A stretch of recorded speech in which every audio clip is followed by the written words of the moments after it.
acredito, né, que a maioria das pessoas que estão aqui já estão cansados de ver o meu rosto, né? Tô aqui falando todas as quartas para vocês. Então, eu quero fazer apenas um adendo sobre como é prazeroso dialogar, expor e debater, aprender sobre o que vem sendo produzido na academia, né, sobre as crenças, religiões e as manifestações religiosas, os catolicismos na contemporaneidade, né? Eu penso que esses espaços são sempre locais de muitas trocas, né? De conhecermos outras pessoas, como a gente está vendo aí no chat, que podem ser pessoas que também discutem temáticas muito próximas, mas outras que são curiosas, né? É uma troca sempre muito valorosa com a comunidade de forma geral, né? Dito isso, vou começar a minha fala, né? Eu preparei um texto, porque eu sou uma pessoa que me perco, eu gosto de falar muito, e eu me perco um pouco na minha própria narrativa, né? E aí eu tentei elaborar um texto, e vou prosseguir numa leitura aqui com vocês, né? Durante as reuniões que tivemos para falar sobre quais seriam os eventos que o HC realizaria esse ano, e chegar à conclusão que o primeiro seria o que estamos fazendo, né? A professora Wanda, ela me pediu para falar sobre juventude e catolicismo. Eu sou orientada pela Wanda desde o meu primeiro ano de graduação, lá em 2014, né, Wanda? Eu não vou mais começar a contar quantos anos eu estou aqui na UEM. E assim como a Harumi comentou, a professora Wanda comentou, eu defendi a minha dissertação recentemente e eu abordei a juventude durante o mestrado. Eu decidi levar adiante com o doutorado a temática da juventude, né, no qual eu estarei pesquisando juventude e religião, olhar sobre as práticas católicas em Maringá, por meio das suas pastorais e grupos leigos, num recorte temporal de 1990 a 2020. Inicialmente, esse é o recorte temporal, né? A minha fala hoje, ela está direcionada de forma mais específica ao objeto de pesquisa que eu venho estudando desde 2014, que é o Jaleu em Maringá, né? Eu estudo esse evento há quase 7 anos, privilegiando um tema ou outro, né, durante a pesquisa, e foram algumas pesquisas de IC, como, por exemplo, o movimento leigo, porque ele é encabeçado pelo Projeto Mais Vida, um movimento leigo que realiza acampamentos religiosos aqui na cidade. E foi apenas depois, na minha qualificação, em 2019, dezembro de 2019, que percebemos que a maioria das problematizações que a gente trazia ali na pesquisa era sobre juventude e catolicismo, né? Eu estava diante de documentos, trabalhei e trabalho com o Jornal Diário do Norte do Paraná, que é um jornal local da cidade, no qual os arcebispos da cidade comentavam que era um evento voltado para os jovens, né? E durante a pesquisa de campo que eu realizei de 2014 a 2019, era perceptível que a maior adesão era de jovens, e isso foi reforçado nos questionários que os participantes responderam nas edições de 2016, 2017, 2018 e 2019, né? Nós aplicamos 495 questionários durante esses 4 anos, né? Eu e o laboratório. E 73,22% dessas pessoas possuíam uma idade igual a 25 ou menos de 25 anos, né? Então, é uma porcentagem muito alta. Então, desse modo, a minha fala, ela parte de recortes e delimitações que tem como base o Jaleu em Maringá. Entretanto, se tratando de uma manifestação religiosa, ela também está inserida em um contexto mais amplo, né? Então, eu dividi a minha fala em 2 momentos. A primeira, eu quero falar sobre a organização do Jaleu em Maringá e contextualizar o evento para vocês. E o segundo momento, eu quero falar sobre como essa juventude, esses participantes, eles percebem o Jaleu enquanto uma experiência religiosa. E o que significa Jaleu? Acredito que algumas pessoas que estão aqui já me ouviram falar sobre, né? É basicamente o que eu falo desde o meu primeiro ano de graduação, e tenho muito carinho. O Jaleu é uma palavra tirada da Bíblia, de forma mais específica, presente no livro dos Salmos, né? Ele pode ser encontrado como aleluia, aleluia, o que significa canto e louvor a Deus. E foi o nome dado ao evento de música católico que surgiu na cidade de Franca, em São Paulo, no ano de 1988. E em Maringá, ele começou a ser realizado no ano de 1995.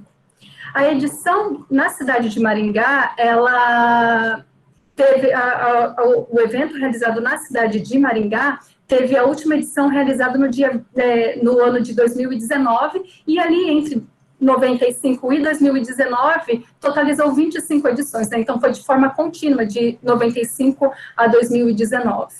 É importante ter em mente que não são apenas as cidades de Franca ou de Maringá que possuem edições do evento. Tem cidades como Brasília, Londrina, existem em algumas cidades de Minas Gerais, do Nordeste, agora eu não me recordo quais são todas. E também possui edições internacionais, como Chile e México, né? Todos os ralés, eles são realizados de maneira independente, né? Então, eles não são os mesmos grupos que realizam nessas localidades, mas eles possuem uma mesma estrutura, como a presença de módulos, a necessidade de ter autorização da diocese local, então ele obedece uma hierarquia institucional, ele inicia com uma missa. O Raléu de Maringá, geralmente, é sábado e domingo de manhã tem missa, sábado à noite também, e ele é encerrado com a bênção do Santíssimo. Maringá encerra por volta de umas 11 horas. Teve um ano que encerrou mais tarde, gente, eu perdi a circular naquele ano, foi meio caótico. Mas, enfim,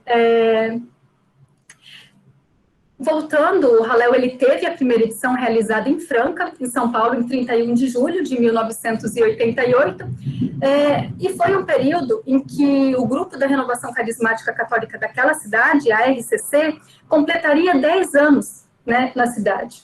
E uma mulher chamada Maria Deodoro Lemos Silveira, conhecida como Tia Lolita, em várias questões que tem sobre o Raléu de Franca, ela é mencionada como Tia Lolita, teve a ideia de criar um espaço para que os jovens louvassem a Deus ao ar livre. E ela teve como inspiração o Rock in Rio, que aconteceu em 1985. E aí seria com o intuito de levar a juventude para perto de Deus, né? E essa associação com o evento carioca indica, na verdade, o gosto musical dos filhos da Tia Lolita, né? A expansão do Raléu para outras cidades, ela ocorre principalmente por meio da Evangelização 2000. E o que foi a Evangelização 2000, né? Foi uma campanha de oração que foi lançada para promover a década da evangelização. Ela foi lançada no Natal de 1990 e foi até o Natal de 2000.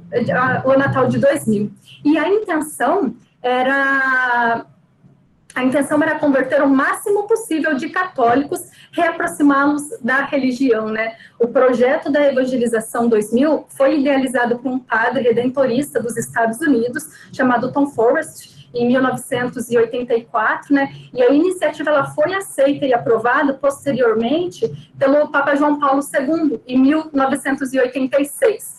E ali foi criado o escritório internacional, com sede em Roma, né, pensando nessa questão de promover a evangelização. O projeto se espalhou para a Europa e depois para o México, chegando no Brasil em 1988, né. Em 1988 a gente já tem aí o primeiro Raléu aqui, né.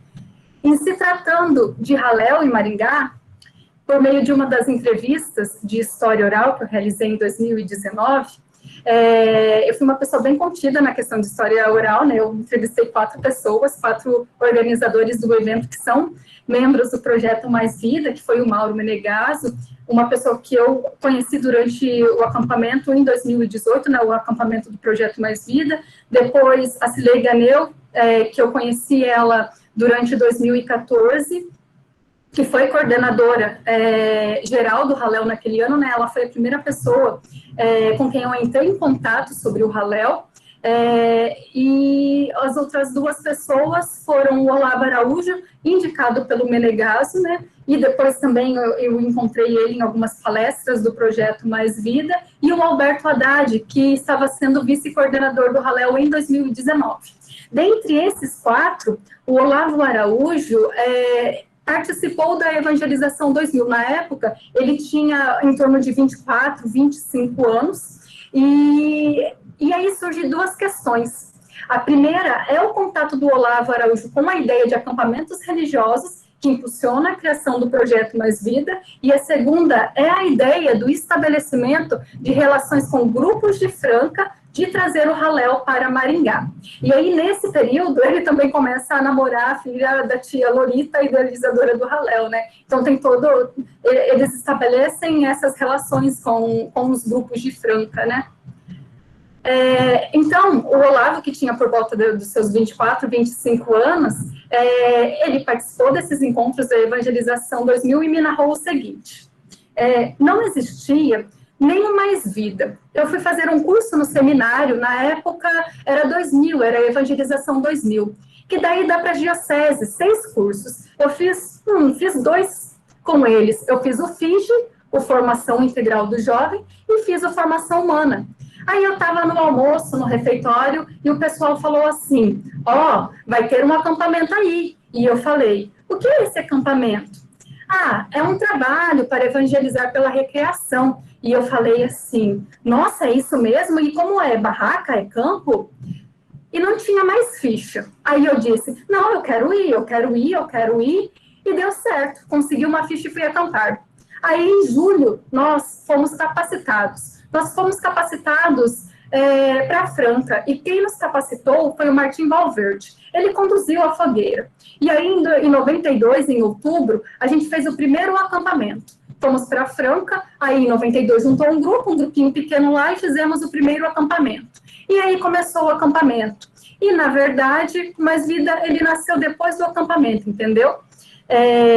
Esse Martim Valverde que ele menciona é um cantor mexicano que fez muito sucesso ali nos finais de 80, na década de 90, com a música Ninguém Te Ama Como Eu, Olhe para a Cruz, essa é a minha grande prova. Eu acredito que várias pessoas conhecem ele, né? E foi uma das principais atrações dos primeiros ralés. Então, tem Franca, Brasília, Maringá. Então, eles faziam esses ralés em datas muito próximas para aproveitar essas atrações internacionais nos mesmos ralés, né? E ao encontro dessa narrativa do Olavo, tem uma tese do André Luiz Celofante Alves, que fala sobre o Halel de Franca e possui entrevistas com a idealizadora do evento, e ela diz o seguinte: a inspiração para o Halel, para a realização do evento, ocorreu no dia 16 de janeiro de 1988, sendo que o primeiro Halel, Som e Vida, aconteceu no dia 31 de julho do mesmo ano. Logo depois do evento, entrei em contato com o padre Jorge Boran, lá da Pastoral da Juventude, da Conferência Nacional dos Bispos do Brasil, em Brasília, que era o órgão responsável pela evangelização dos jovens no Brasil. Expliquei a ele o que precisávamos, nossas necessidades, e em menos de 15 dias ele veio a Franca para nos ajudar. Trouxe o material educacional para darmos um curso de continuidade para os jovens que vieram ao Halel.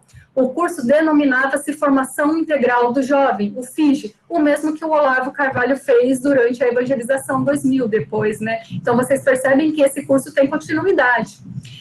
Então, em janeiro de 1989, começamos a dar cursos. Neste período, eu também fazia parte do Conselho da Evangelização 2000, que reunia em Brasília.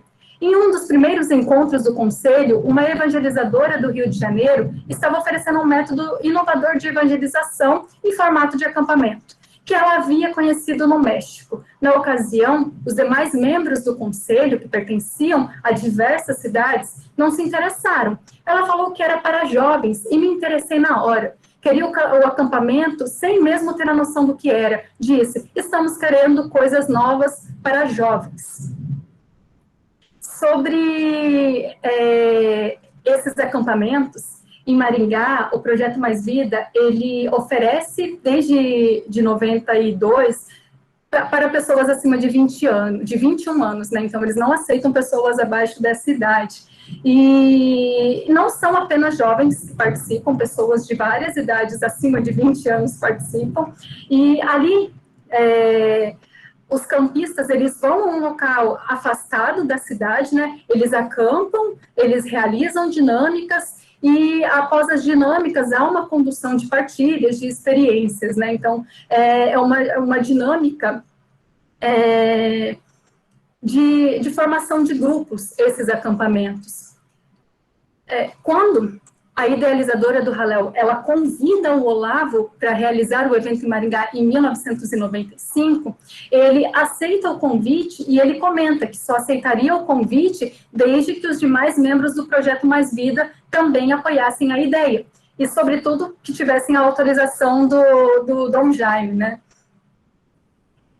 E aí, quando a gente pensa sobre o século XX, é um momento em que florescem, que ganha força as associações laicais e movimentos eclesiais, incorporando os leigos na retransmissão da tradição da Igreja Católica e na missão de evangelizar, né? Aí, na segunda metade do século XX também, vários movimentos vinculados à SERVES, à renovação carismática, eles se expandem no Brasil, eles tendo esse segundo, né, da renovação carismática, pensando que foi o que o Hallel e Franca derivam deles para comemorar os 10 anos, eles possuem características bem acentuadas, como uma performance mais modernizada de dança, expressões corporais e canto. As pesquisadoras Brenda Carranza e também a Cecília Maris, elas afirmam que esse grupo fizeram da oração e do louvor um elemento poderoso de atração dos fiéis, oriundos de todas as camadas católicas, configurando um catolicismo de massa que apostava na cultura midiática como meio de reinstitucionalizar os afastados da igreja, né? É um momento também que vai crescer os padres midiáticos, né? Você tem o padre Marcelo, depois você tem o padre Fábio de Mello, enfim, existe esse boom, né, dos padres midiáticos também. Carranza e Maris também enfatizam que essas manifestações de um catolicismo mais carismáticos dão outras características para a prática no Brasil, voltando a lotar novamente as igrejas. Em linhas gerais, o Hallel em Maringá, ele é um movimento de um catolicismo emotivo, carismático, festivo, o que não significa que ele é um evento da renovação carismática católica. Em Maringá, o Projeto Mais Vida é o que organiza o Hallel e não é a mesma coisa que os grupos de orações da renovação carismática católica. Então, isso é importante de ser salientado. E esse investimento em movimentos que mobilizam a juventude recebe maior visibilidade no papado de João Paulo II. Aí a gente tem as Jornadas Mundiais da Juventude, né, que começa em 1985. No Brasil, existe o Dia Nacional da Juventude, que reúne a nível local os jovens das respectivas arquidioceses ou dioceses, né? Em Campo Mourão, aqui perto de Maringá, tinha um evento muito similar ao Hallel, chamado Cristo é Show. Eu não sei se o Breno está aqui hoje, eu acho que o Breno está, né? Ele e o grupo dele, da Unestar de Campo Mourão, trabalharam com esse evento, né? E tem características bem similares. E, em certa medida, uma das principais justificativas para a atenção aos jovens que a igreja vai comentar muito isso, é que os jovens seriam um grupo mais secularizado, né? Eles culpam a secularização nessa falta de adesão dos jovens à religião, né? A Cecília Maris, em 2005, ela vai trabalhar com o censo de 2000, e ela vai apontar que os jovens entre 15 a 25 anos de idade no Brasil são os mais secularizados. E ela também comenta que são eles os mais propícios a experimentarem novidades, né? Então, você tem aí, eles podem ser os mais secularizados, mas eles também são os que mais transitam entre experiências religiosas também. Feito esse contexto, eu quero passar a falar um pouco mais para vocês sobre os participantes do Hallel, né, em Maringá, sobre essa juventude que participa do Hallel. Como eu apontei no início da fala, 73,22% daqueles que responderam os questionários, eles tinham uma idade igual ou menor a 25 anos, né? 17,64% entre 26 e 35, então a gente vê aí que é um público bem jovem. bem jovem. Só que isso não significa que tenha que outras pessoas não participem, de outras idades. Tanto é que existem módulos ali dentro do Halel voltados às outras idades também, à terceira idade, enfim, não são só eles que participam, né? Dentre este público, a maioria é do sexo feminino, declarado 60,60%, e 32,72% masculino, né? E no que diz respeito às cidades desses, a maioria, eles se deslocavam de outras cidades. Então, a maioria não era de Maringá, né? Eram cidades principalmente aqui do Paraná, né? Pensando em caravanas, vinham bastante caravanas de Foz do Iguaçu, Terra Roxa, Toledo, dessas cidadezinhas que pertencem à Arquidiocese de Maringá, seguido por cidades de São Paulo, como Teodoro Sampaio, Presidente Prudente, e também várias caravanas de Mato Grosso do Sul, né? E o que esses participantes encontravam ali? De forma resumida, o Halel, em Maringá, ele aconteceu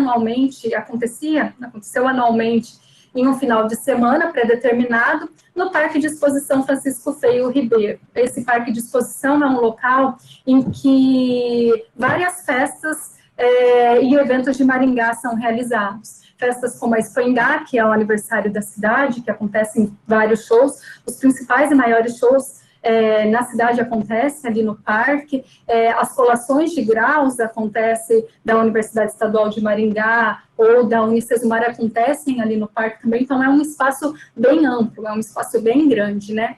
E ali no parque, nesse final de semana, reunia pastorais, movimentos e frentes distintas da Igreja Católica com diversas atividades. Eles apresentavam, seja por meio de música, do teatro, seja por pregações, missas, adoração, e essas atividades, elas ocorriam em módulos que eram locais montados para essas frentes interagirem com o público visitante, né? E dentre os grupos que estavam nesses módulos, eu posso citar aqui, o Movimento Familiar Cristão, que geralmente estava ali no módulo família, a Renovação Carismática, que tinha um módulo específico para renovação carismática, o Projeto Mais Vida, que ficava na Capela do Louvor, na Capela do Silêncio, no palco central e também no módulo acampamento.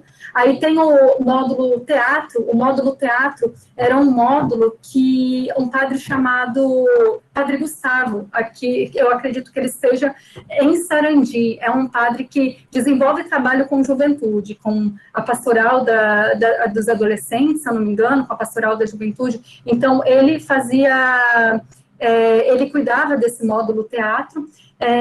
Os vicentinos eram um grupo presente no evento, é um grupo que recolhe alimentos, né? Quando as pessoas entram no Halel, pedem por um quilo de alimento, e quem recolhe são os vicentinos, que depois fazem cestas e doam.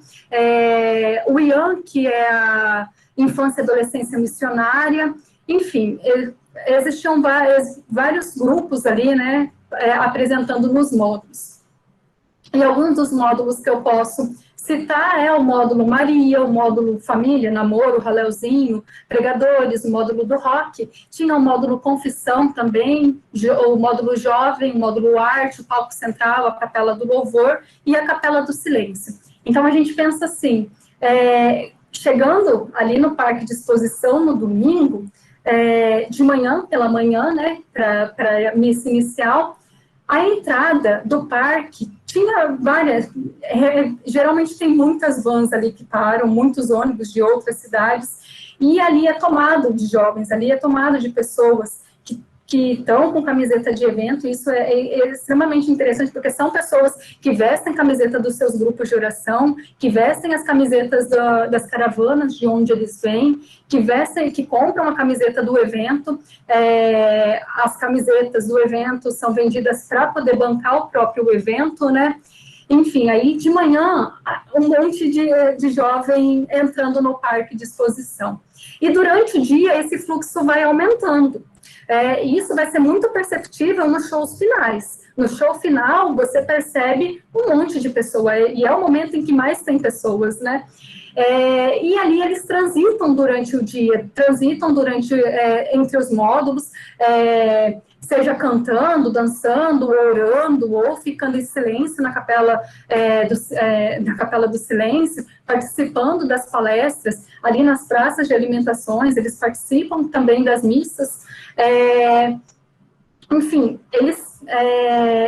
é um ambiente em que você vê esse trânsito, né, da juventude entre esses módulos. E eles são atraídos principalmente pela música. Quando a gente perguntou para eles quais eram as atividades mais importantes, eles falam que a música e os shows ganharam, assim, foram os mais citados. Isso não significa que não tenha sido citado outras atividades, como adoração, como missas, como oração, enfim, mas os shows foram os mais citados por esses participantes, né? E quando a gente caminha nesse local, é perceptível uma identificação emocional, né?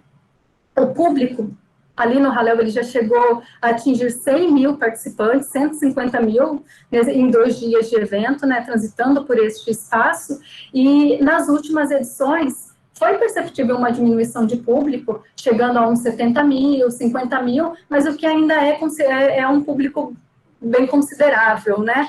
Eu quero ver se eu consigo abrir agora para vocês as imagens que eu tenho aqui do Halel para elucidar, mostrar um pouco para vocês o que é. São imagens que eu fiz durante a pesquisa de campo. Deixa eu ver se eu lembro como ainda compartilha a tela aqui.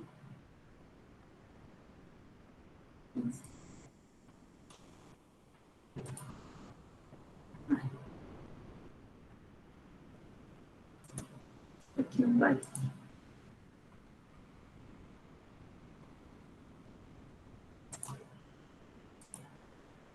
Muita tecnologia para mim, gente, calma.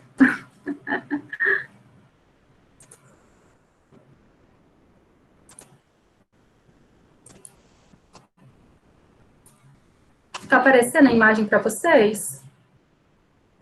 Está começando a aparecer, Mari. Está aparecendo do Está aparecendo? Isso. Aqui é o ambiente em que é realizado o Halel, né? Nessa cúpula aqui, eu não sei se vocês estão vendo o meu mouse mexendo aí. Se você conseguir dar um pouquinho mais de zoom, que está pequena a imagem ainda. É que a pessoa baixou a imagem pequena, sabe? Aqui, ó, é onde é montado... Aqui é onde é montado o palco central, onde recebe as principais atrações, né? De manhã começa com uma missa, depois, durante o dia, tem as apresentações principais, as atrações principais, e é encerrado com a bênção do Santíssimo. E paralelo ao palco central, nos outros módulos estão acontecendo outras atividades, né? Deixa eu voltar.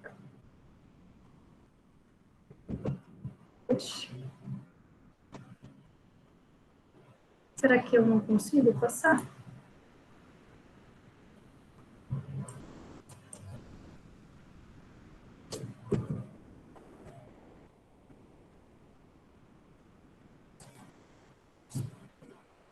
Aqui é um mapa que o pessoal da organização, em geral, dá para os participantes. Ali tem um mapa, né?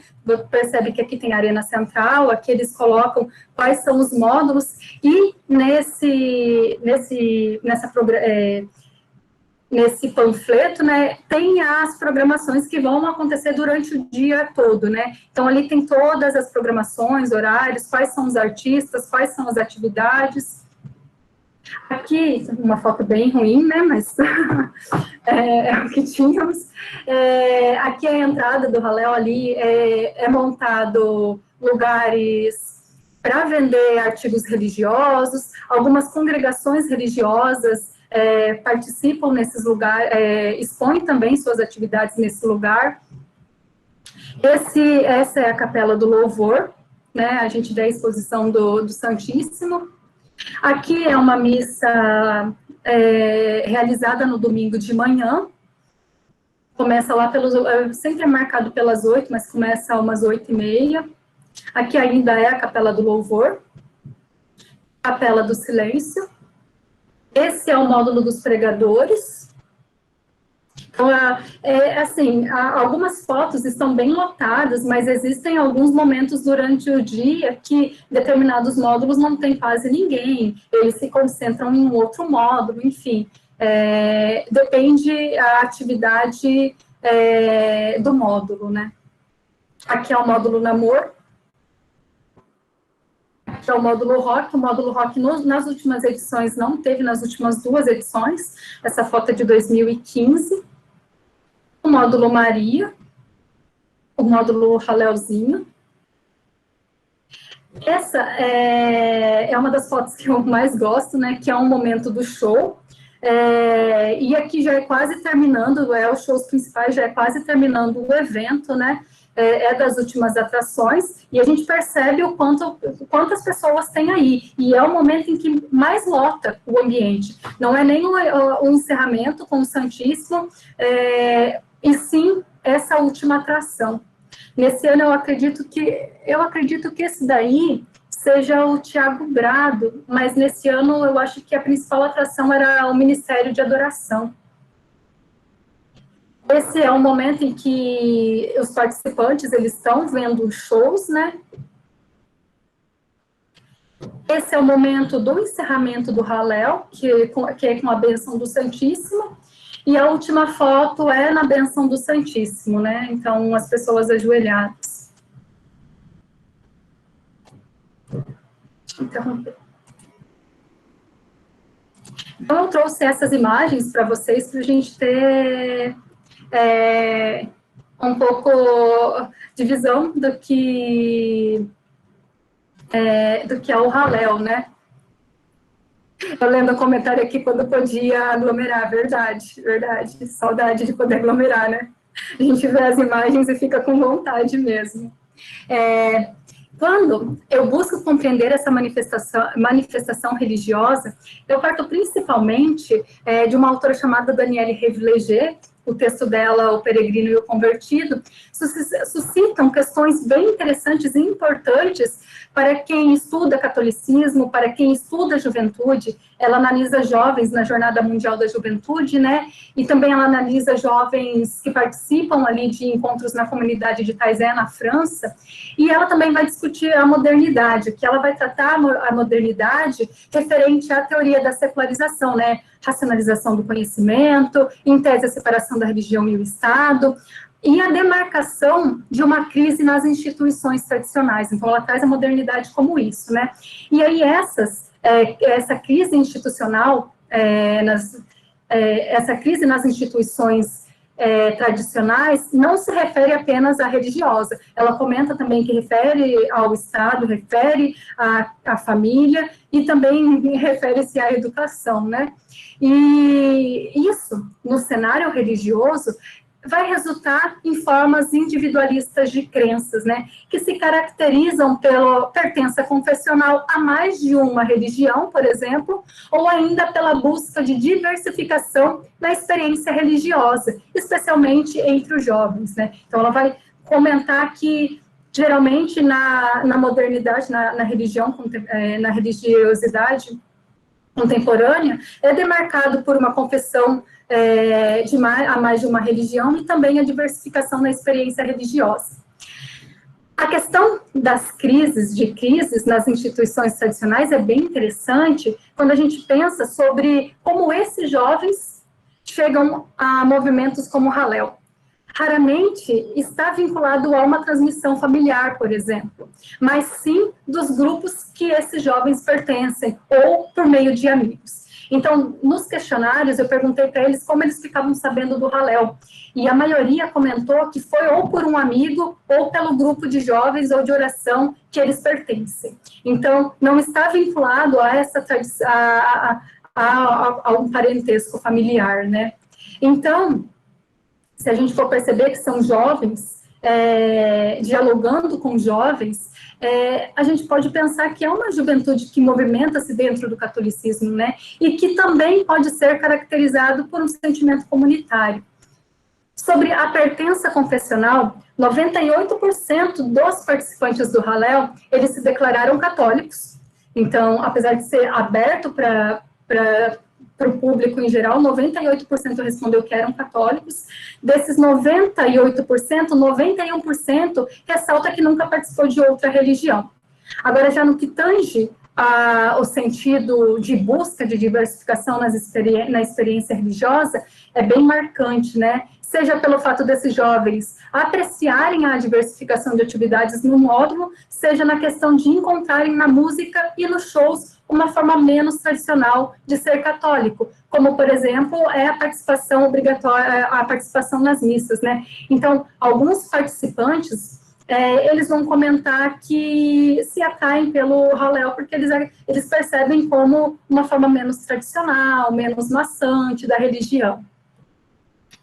Eu afirmo ainda que há os processos de identificação religiosa que passam pela dimensão comunitária, que está vinculada ao ser batizado, né? Pensando aí que 98% se declararam católicos, a dimensão ética, como o amor, união. Alguns participantes ali vão dizer que o Hallel é um local de amor, um local de união, um local de reunir tribos, e até mesmo de outras religiões, né? Uma dimensão cultural, mas principalmente é um evento marcado pela dimensão da identificação emocional, que diz respeito à experiência afetiva, associada à identificação e à experiência religiosa, e que é a experiência ardente que produz o sentimento do coletivo do nós, né? Ali resulta cada vez menos na pertença comunitária e que é reativada de forma regular através de ciclos de festas. E a gente pode aí ver as grandes concentrações que reúnem milhares de jovens cristãos, sejam eles católicos ou protestantes. São bons exemplos dessa prioridade que reaparece ligada à identificação emocional na formação da identidade socio-religiosas entre os jovens, né? Então, não é estranho ter respostas no Hallel como: aqui eu me sinto mais católico, vinculada a essa identificação emocional, né? O Hallel me deu forças. É um local de encontro de encontro entre católicos, né? Ou seja, uma reativação do sentimento de pertencimento. E essas dimensões, como eu já comentei, elas estão cada vez menos articuladas com a regulamentação institucional. Dentro ainda desse cenário religioso contemporâneo, é possível constatar que entre esses jovens participantes do Hallel, ao que a Revelagia aponta como a figura do peregrino. O que seria essa figura do peregrino? É aqueles que vão ao evento de forma esporádica, que visitam o evento pela primeira vez, que transitam entre o módulo, que cantam, louvam, cantam, que dançam, ou seja, um religioso em movimento, né, a religiosidade peregrina. Eles vivenciam a prática religiosa como voluntária, autônoma, variável, individual, sem necessariamente uma filiação. Então, eles fazem toda essa questão, eles passam por esse processo, né, de experimentação religiosa, mas não necessariamente eles têm alguma filiação com o Hallel ou com alguma instituição. E por meio dessa peregrinação, é possível surgir dentro ali do evento a figura do convertido, que pode ser aquele indivíduo que muda de religião, o que, ao meu ver, não é tão perceptível no Hallel. Em geral, os evangélicos, as pessoas que eu me deparei ali, que se declaram evangélicas, não sentem essa necessidade de mudar de religião. É interessante um caso em que eu até perguntei para um evangélico, me respondeu que nunca havia participado de outra religião, né? Então, ele não percebe, a gente percebe que ele não percebe o evento também enquanto um evento católico, né? Só que o convertido que eu constatei ali, o mais possível de se ver ali, diz respeito à modalidade da figura do refiliado, que é aquele convertido de dentro, aquele que descobre uma identidade religiosa que permanecera até então formal, ou vivida a mínima de maneira puramente conformista, né? É aquele católico que se reaproxima da Igreja Católica. E há ainda aqueles que tanto se convertem, como veem no evento a necessidade de levar para outras pessoas a experiência, né? O que denomino de católicos militantes, né? Que é o caso, eu vou narrar um caso em específico que aconteceu no Hallel, que ele exemplifica, né, essa questão do católico convertido, mas do católico militante também, né? Ele encontra a necessidade de que outras pessoas participem do evento. Ao acabar de responder o questionário, um participante da cidade paulista de Teodoro Sampaio se aproximou e perguntou se sabíamos com quem ele poderia conversar no evento para dar um testemunho. Dissemos que, infelizmente, não sabíamos. No papel que ele havia respondido sobre o que o Hallel significava, estava escrito: significa muito, mudou a minha vida. Foi quando contou que, no ano de 2012, estava passando por muitas dificuldades e viu um ônibus com um grupo que ia para algum lugar que ele não sabia ao certo. E foi transformado no Hallel. Ali ele encontrou um novo motivo para viver e, por isso, todos os anos se esforçava para realizar uma caravana e estar ali no evento. Ele não costumava ficar em outros módulos, ele gostava do palco central. E foi naquele local que podemos concluir que o rapaz foi convertido. E ainda demonstra a necessidade de proporcionar a experiência de estar no Hallel para outras pessoas. Por isso, a necessidade de realizar as caravanas, né? Então, a gente tem aí a figura do católico militante, né?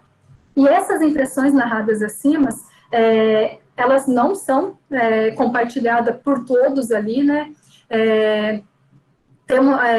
Outros participantes, eles podem ser vistos num cristianismo estético que está vinculado à adesão de fé ou de inserção comunitária, mas que são bem pouco explícitos, né? Por que eu falo isso? Teve aqueles casos em que as pessoas viam no Hallel só a oportunidade de conhecer pessoas conhecidas nacionalmente, ou aquelas que ainda só iam no Hallel para poder ver as atrações, né? Tem uma cena que eu acredito que exemplifica bem essa vivência de uma religiosidade estética, né? Que foi em 2014, enquanto eu estava num ponto de ônibus, por volta das 22h30, esse ano foi o ano que eu perdi a circular, né? Dois rapazes que aparentavam ter entre 16 e 25 anos de idade, eles estavam conversando sobre o evento e atribuíam seu sucesso à Rosa de Saron. A Rosa de Saron é uma banda que ficou muito conhecida no cenário da música católica, né? Principalmente nos anos 2000, 2012, por exemplo, 2011.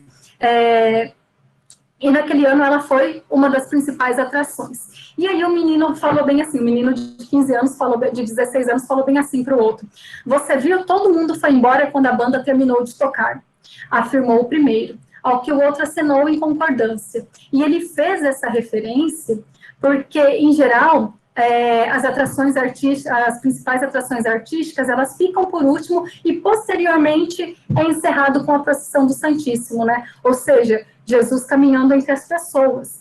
E a questão estética é que, mesmo aqueles que buscam o local pela música e pelo artista, eles se identificam com a banda ou com o artista, com que a banda e que o artista está cantando e tocando, né? Então, ele não vai ver o artista só por ver, porque ele está se identificando com o que a banda e o artista canta.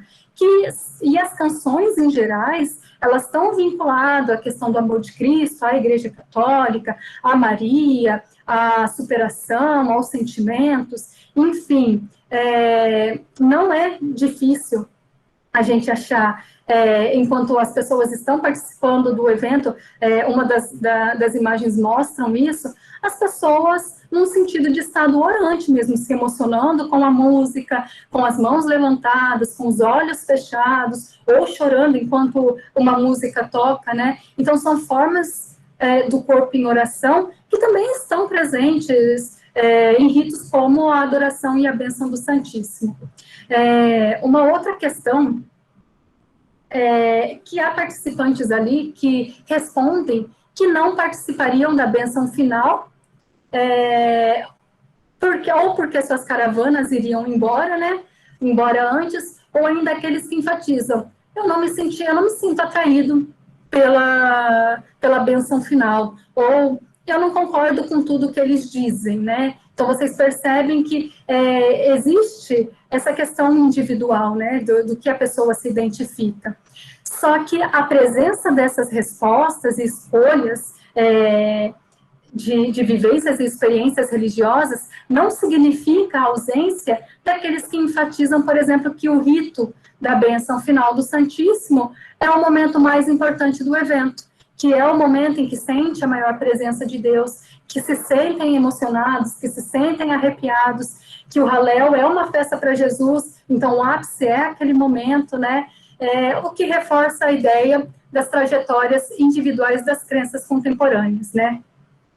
Acho que um outro ponto que acredito ser relevante é que mesmo aqueles que mencionam apenas procurar os shows, que mencionam que não mencionam apenas procurar os shows, que eles citam as missas, eles citam a adoração, eles também partem da ideia enviesada por uma instituição menos formal, mais próxima dos jovens, com uma percepção mais polifônica, né, e que não está mais no unissono, onde apenas os representantes do corpo eclesiástico têm voz. Então, ali, eles colocam o evento enquanto um evento menos tradicional, né? Então, alguns participantes, eles vão dizer que é importante o Halel porque ele aproxima a presença de Deus do povo, mostrando que a religião não é algo maçante. Ou outro respondeu assim: coloca em prática com a igreja que não precisa ser padronizada, não precisa ter apenas a missa, nem ser tradicional, e colocou entre aspas chata. E o outro comenta que é um momento de curtir, de se divertir, mas também de repensar sobre Deus, né? Então, desse modo, para muitos desses jovens, o formato que tem o Halel, ele é um meio de que as pessoas terem novas experiências relacionadas à religião, ao sagrado, além de ser um momento para a conversão. Pode ser por ser, vai falar assim, por ser parecido com o festival, atrai pessoas que são da igreja, podendo convertê-las, o que é lindo, né? Então, essas falas, elas sintetizam a maioria do pensamento dos indivíduos com os quais conversamos, que corroboram que o Halel é um momento de uma reunião de práticas religiosas católicas. Para concluir a minha fala, a minha apresentação, eu penso que essa juventude que buscam tantos acampamentos, que buscam os retiros, né, que buscam esses encontros, percebem essas atividades enquanto uma reativação e participação no catolicismo, né, e se organizam em termos de imperativo interior, de necessidade de escolha pessoal. Tal como observou a Danielle Revileger, essa valorização da autonomia de escolher, a prática em relação à imposição institucional, também é o que permite que os interessados, em alguns casos, interpretem a norma, né? Interpretem a norma no sentido de que eu não me interesso por tudo que dizem aqui dentro, né? É possível ser católico sem ir à missa todos os domingos, e vale a motivação e o desejo em participar dos acampamentos, dos eventos de música, ou seja, há outras formas de experienciar o sagrado. A obrigação é, antes de mais nada, pessoal e interior. Então, foram essas as questões que eu consegui constatar durante a pesquisa, né? Eu encerro a minha fala aqui, eu nem sei, não sei qual foi os minutos, né? Eu agradeço a atenção de todos e todas, muito obrigada, e é isso.